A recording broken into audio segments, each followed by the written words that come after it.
problem set 9.3. We're going to start this lecture on page 635, Multiplying Polynomials, an Introduction.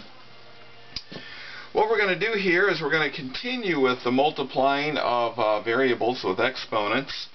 We're just going to jump up another step and just add some different things to it.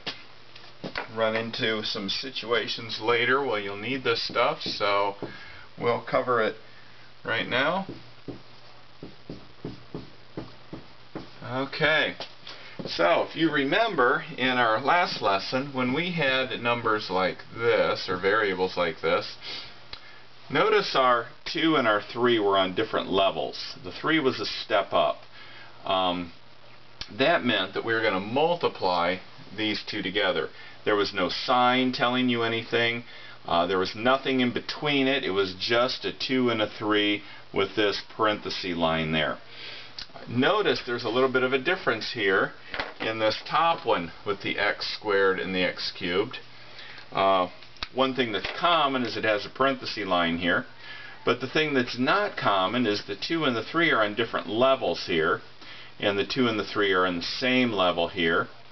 Also, between this 2 and a 3 is an x.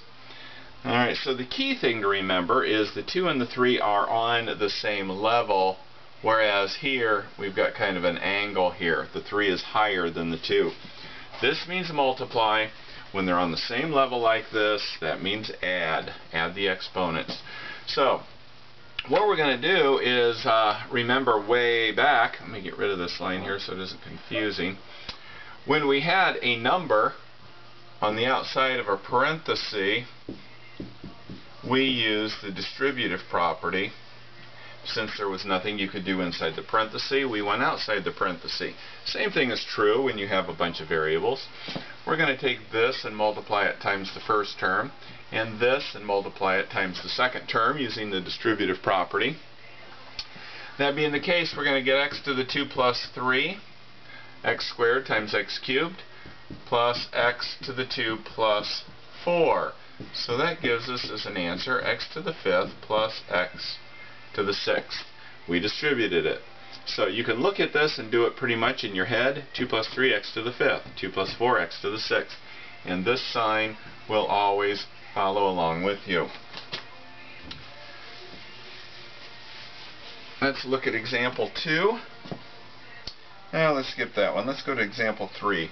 4 x cubed times the quantity 6x squared minus 8. Same idea. We're going to distribute and distribute, and when we do that, we're going to multiply these two together first. 4 times 6 is 24.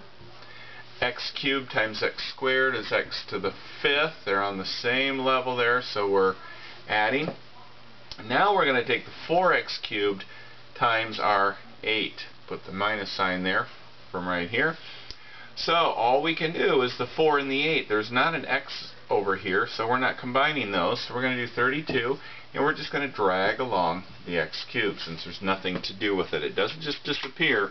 It just kind of gets drug along with everything. Alright, let's look at the next example. Example number 4. We've got 2a to the 4th,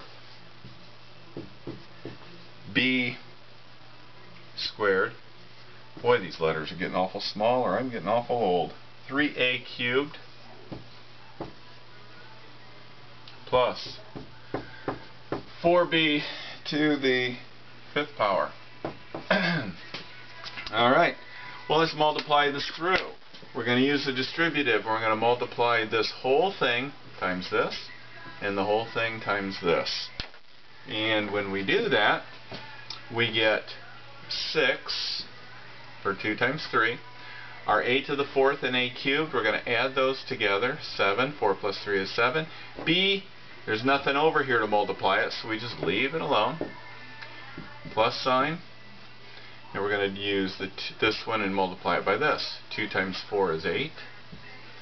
a, don't have one, so we just leave it alone with where we've got it. B squared times b to the 5th is b to the 7th. And we're good to go there. Okay. The key thing is to remember to add the exponents rather than multiply them, since they're all on the same level. That brings us to the next part of this lesson, and it's called Multiplying Binomials, bottom of page 635. Start out with example 5. The book does not teach this concept in this lesson. I don't know if they teach it later or not, but I'm going to go ahead and teach it right now. We have an acronym. It's called FOIL. Maybe you've heard of that before. An acronym means the first letter to each word makes a word of its own. So this acronym is first, outside, inside, and last. Okay, so what that means is we're going to look at this whole thing. Two binomials. Binomials, bi means two. Bicycle, that means there's two terms in each parenthesis. So two binomials, we're going to multiply those together. And the way this works is, according to the FOIL method, we take our first numbers, or our first parts of each parenthesis. So there's our F in black. We're going to multiply those first. X times X is X squared. Then we're going to look at our outside. Well, this X is an outside number. It's on the furthest side to the left. And this 5 is the furthest to the right. So we're going to multiply those. It's always multiply. Then we're going to take inside. We're going to take the terms that are on the inside of the parenthesis, the furthest from the outside. So the inside, we're going to multiply those. And finally, last. Well, this 3, if the X and the X were first, the 3 and the 5 will be last. They're the last ones. So we're going to multiply those.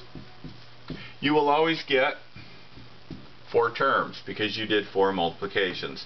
Once in a while, once you get the 4, when you put them together, some of them will cancel and you won't have 4. But to start out with, you will end up with 4. If you've got 1, 2, 3, 4 terms, FOIL, you'll get 4 there. And what will happen is the middle 2 will usually, almost always, be combinable, where you can combine those like terms.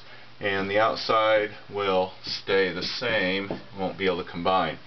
So 5x plus 3x is 8x. And that ends up being your answer. So that FOIL method can be used whenever you're multiplying two binomials. So let's do one like example 7. 2x minus 3 times 4x plus 7. Alright, so FOIL says the first numbers. So we're going to do these two.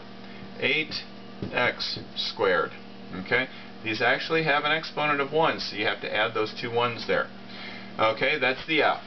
Done with that. O says the outside. These are the outside. So 2x times 7 is 14x. And then the I is the inside. Negative 3 and positive 4x gives me negative 12x. And then last, L, would be negative 3 and positive 7, minus 21. So I multiplied this 2x times the 4x and the 7. I multiplied the negative 3 times the 4 and the 7. So you can look at it that way, or you can use the FOIL method. The key thing to remember is this 2x, you're going to multiply by both of these. And that's where we got the 8x squared and the 14x. And then the negative 3 is going to be multiplied by both of these. So either way, you get FOIL. Combine my like terms. My first one doesn't change. That ends up being 2x minus 21. And we are done with it at that point because we have no like terms here to combine. Alright, so that is the FOIL method. I'm going to turn this off and we'll get started on some problem sets, but I'll say a few more things about this lesson before we get started.